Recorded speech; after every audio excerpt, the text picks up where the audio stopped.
Want to be in the camera? Want to be on the camera? You're interrupting me.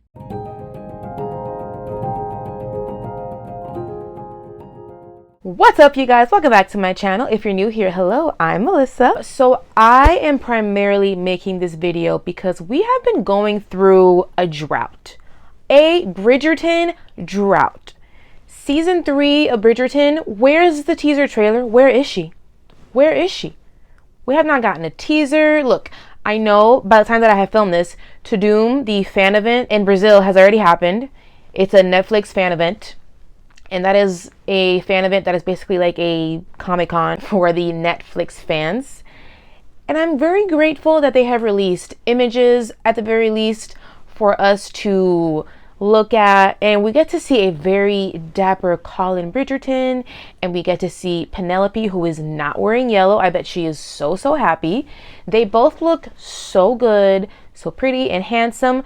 But if I'm being honest, keeping it 100, I feel like I would have loved to see some sort of maybe like a 15 or 30-second clip or a teaser trailer, because when did season 2 of Bridgerton?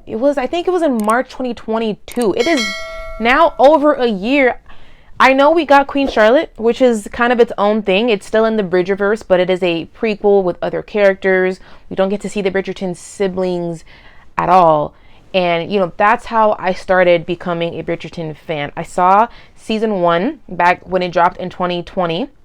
And being someone who is never really drawn to watching period pieces, I decided to check it out because it looked different. You know, namely seeing Black people who were in a period piece who were not playing slaves and they were dressed up beautiful and it looked like a love story. I decided to check it out, even though I'm not typically into the Jane Austen stuff, just keeping it honest. But I checked it out and I devoured it in a day because hello, the Duke of Hastings. And then I loved it. And ever since watching that show, after binging it more than once, more than twice, it became my whole personality for like a month straight. I dived into the books. I was so excited to watch season 2. Season 2 premiered and I was kind of disappointed because I felt lukewarm about it. And you can see all of my detailed thoughts in a live show that I did with some friends. By the way, if you guys don't know, I do Bridgerton content on this channel quite often because, as I said, I became a fan since it dropped in 2020. You can check out that playlist right here and make sure to subscribe and tell your Bridgerton fans. Your Bridgerton friends. Although if you have fans, great for you. So I was lukewarm on season 2, but it wasn't enough to deter me completely away from never watching the show again. Obviously, because I did binge Queen Charlotte, I was still excited for that because that looked like a story that I did want to check out. And to see my thoughts on that, again, check out the playlist. But I'm not completely in love with the couple that is Penelope and Colin. But I didn't go into Bridgerton in the first place expecting to love it. So I'm going in cautiously, very cautiously. I don't have very high expectations because it's been a roller coaster ride with the Bridgerton shows and Queen Charlotte. Really loved season 1, didn't love season 2, and then Queen Charlotte for me was like mid. Like, I definitely enjoyed it more than watching Bridgerton season 2, but it still has not beaten Bridgerton season 1 for me. Like, for me, I don't know, maybe it was a certain time in my life, it's what I needed, but that hit the spot at the time that I needed it.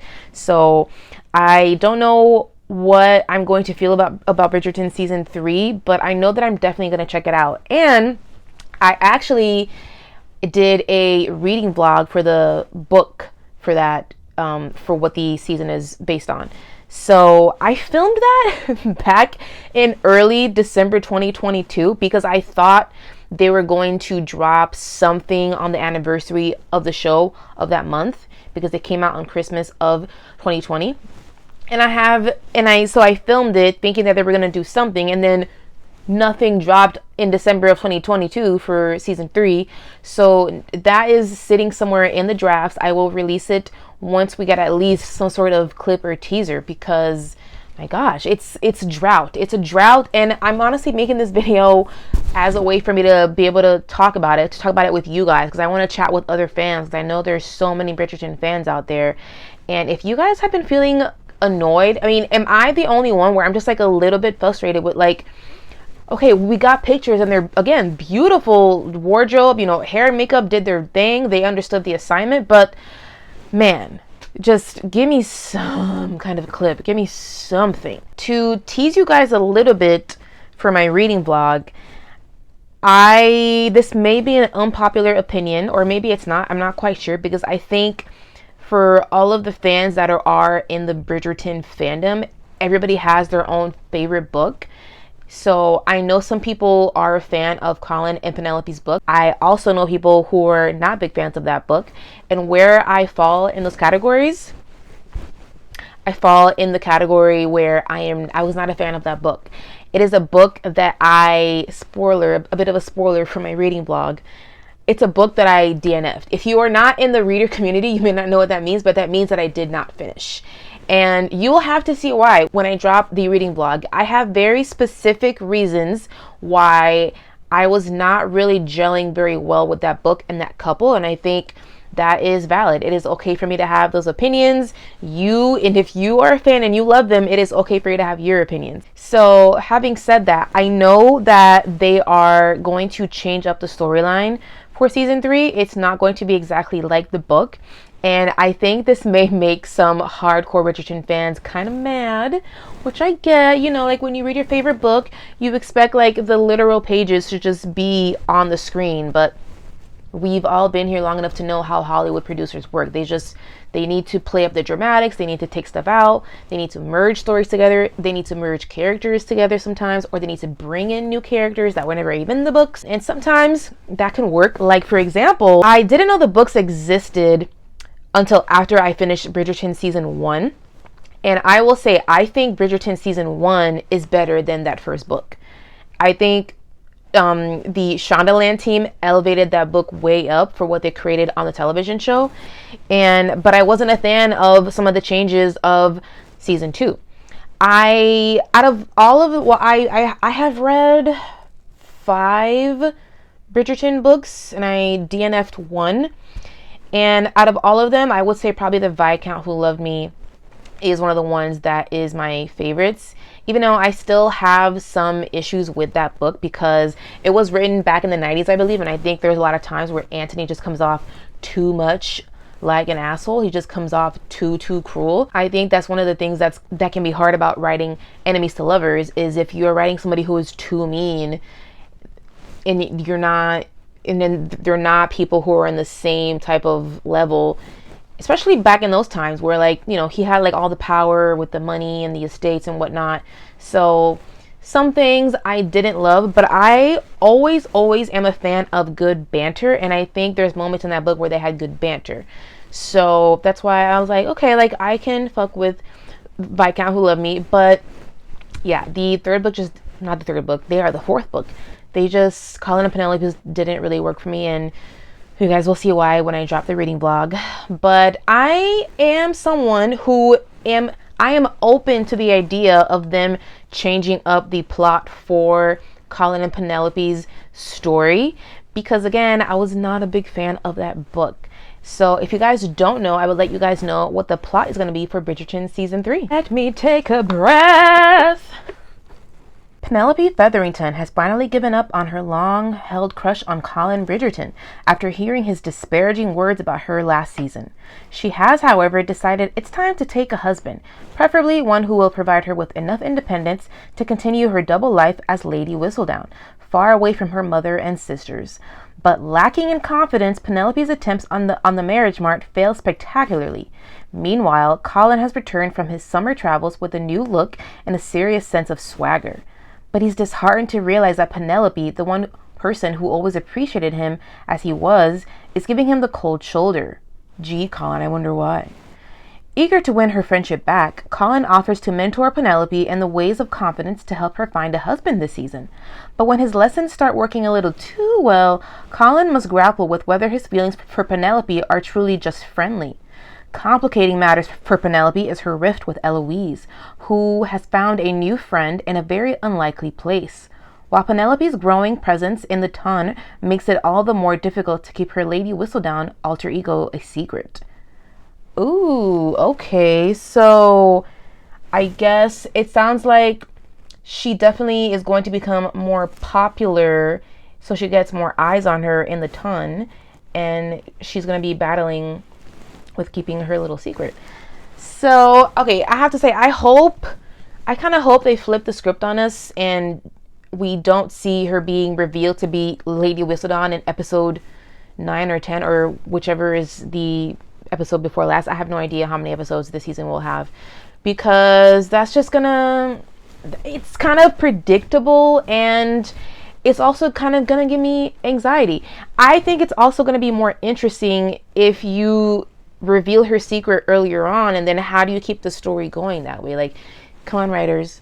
I mean, I know that's why the stakes are so high for her, but what would happen if it happens like in episode 3 or 4, like, and then seeing how her environment reacts to her that way, and how she has to navigate her new life with being found out and not having that dual personality where she is Penelope and then she's also Whistledown. That's something I also can't wait to see. I kind of want to see her just come into her own more and be more confident. But as we just read, that's going to be a journey, which I am fine with. I don't love perfect characters, but since this is our 3rd season with the same character, we've already seen her be a certain way. I'm just ready to see her evolution. I have to say, one of my favorite tropes in romances is when it's like a let's make a deal sort of trope, or it's kind of like, well, I'm gonna help you, like, you are a great person, you're my friend, or maybe it's somebody that they just met. I am going to help you find your person because that's what I'm gonna do. But then, you know, as they spend more time together, they start sharing heart to heart, and maybe there's some sexual tension. And since this is Bridgerton, I hope to God there is sexual tension. They start falling for each other. I live for that. That is some of my catnip. Now, I will admit, I think for me, because based on my own preferences, Colin will have a very hard hill to climb, because I just kind of also don't love that. I don't know, is she going to get a makeover and then that's when he starts noticing her more and she looks a little bit different and whatnot? That does kind of put a bad taste in my mouth, because it's kind of like the whole fair lady trope. That's one of the tropes that I don't like. So if he's just going to start noticing her after that, because we see she does get a glow up and she looks great and amazing, but it depends how they play it in the series. Is that going to become like, you notice me now? Okay, like, fuck off. I think he is going to have to do a lot of groveling. I think it sounds like I'm asking for too much, but because I also read a lot of romances, which, by the way, if you do as well, my Goodreads is in the description if you want to be Goodreads friends.